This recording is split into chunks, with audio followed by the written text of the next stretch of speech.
ఎప్పుడు రాబోతా ఉంది? కుటుంబ సభ్యులు ఏమంటారు? వారితో మాట్లాడారు కదా! ఏమంటా ఉన్నారు వాళ్ళు? కుటుంబ సభ్యులు న్యాచురల్గా వాళ్ళు చాలా బాధలు ఉన్నారు. వాళ్ళ ఈ కేవలం మా అబ్బాయి ఒక భౌతిక కాయం తొందర రావాలని కోరుతాను. వాళ్ళ ముందే వీడియో కాల్లో అక్కడ ఉన్నటువంటి ఒక ఆట ఈ ఇటువంటి కార్యక్రమాలు చూసే వ్యక్తి మహిపాల్ రెడ్డి, విలాస్ రెడ్డితో మాట్లాడడం జరిగింది. వాళ్ళు ప్రయత్నం చేస్తున్నారు, తొందరలోనే పంపించే ప్రయత్నం చేస్తున్నారు. ఎందుకంటే ఇవాళ ఆదివారం కాబట్టి అక్కడ కూడా ఈ ఆఫీసులు బంద్ ఉంటాయి. అటాప్సీ అంటే పోస్ట్ మార్టం అయిన తర్వాత వాళ్ళు అక్కడ ఉన్న ఇండియన్ కాన్సులేట్తో మాట్లాడి తొందరగా ఇక్కడ పంపించే ప్రయత్నంలో ఉన్నారు. మన భారతీయులు చాలామంది అక్కడ ఆయనకు మద్దతుగా అక్కడ ఆ ఒక భౌతిక కాయం సంబంధించిన దాంట్లో కుటుంబంతో కూడా వాళ్ళు మాట్లాడుతూ ఉన్నారు. ఇక స్థానికంగా ఉన్న మా అధ్యక్షుడు శ్రీనివాస్ రెడ్డి కూడా వాళ్ళతో ప్రయత్నం చేస్తూ ఉన్నారు.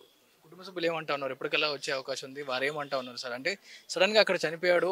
ప్రతిసారి మన భారతీయులు కాల్పులకు గురవుతా ఉన్నారు. మన మోడీ గారు మన ఎక్స్టర్నల్ అఫైర్స్ కూడా మాట్లాడుతూ ఉన్నారు. కానీ ప్రతిసారి మన మీదనే దాడి జరుగుతా ఉంది. దీని గురించి ఏమంటారు? మన మీద దాడి అంటే అది అమెరికాలో సిస్టమ్ అక్కడ వాళ్ళ మార్చుకోవాలి వాళ్ళు. ఇది రేషియల్ డిస్క్రిమినేషన్ కింద కూడా మనం భావించవచ్చు. భారతీయులు అమెరికాలో చాలా మంచి స్థానాలు ఉన్నారు. మరి కొంత వాళ్ళ జలసీతోనో ఇంకేదో వాళ్ళ అటాక్లు అవుతున్నాయి. అంటే ఈ అటాక్లు అనేది మనం భారతదేశ ప్రభుత్వము అనేక సార్లు అమెరికా ప్రభుత్వం మాట్లాడడం కూడా జరిగింది.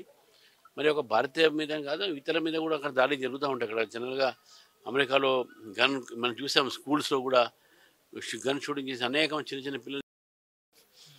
అది ఒక అక్కడ ఉన్నటువంటి అది ఒక సోషల్ సైకాలజీ స్టడీ చేయాల్సిన అవసరం ఉంటుంది అది.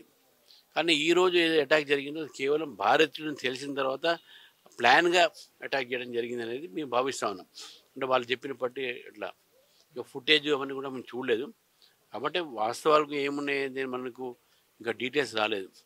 కానీ ఏది ఉన్నప్పుడు కూడా ఇండియన్స్ మీద టార్గెట్ జరుగుతున్నది. అది ఇండియన్ టార్గెట్ జరగకూడదు. అది ఆ ట్రంప్ ప్రభుత్వం అక్కడ ఏదవుతుందో వాళ్ళు చర్య తీసుకోవాలి. ఎందుకంటే వాళ్ళకి లా అండ్ ఆర్డర్ ప్రాబ్లం. భారత ప్రభుత్వం అనేక సార్లు దీని మీద స్పందించింది, చెప్పింది కూడా, వాళ్ళకు భారతీయ రక్షణ కలిగించిందని చెప్పేసి గతంలో కూడా మాట్లాడడం జరిగింది. ఇది ఇటువంటి దాడులు అనేకంగా జరిగినాయి కూడా వెనక. ఈ దాడులు మంచిది కాదు. ప్రపంచంలో ఏ దేశంలో కూడా ఎవరైనా బతకొచ్చు. ఇక్కడి నుంచి చాలామంది అక్కడ పోయి ఈరోజు అమెరికా ఈరోజు అట్లా ఉన్నది అని అంటే దాంట్లో భారతీయుల పాత్ర ఎక్కువ ఉన్నది. కాబట్టి అక్కడ రక్షణ కలిగించాల్సిన బాధ్యత కూడా అమెరికా ప్రభుత్వంది.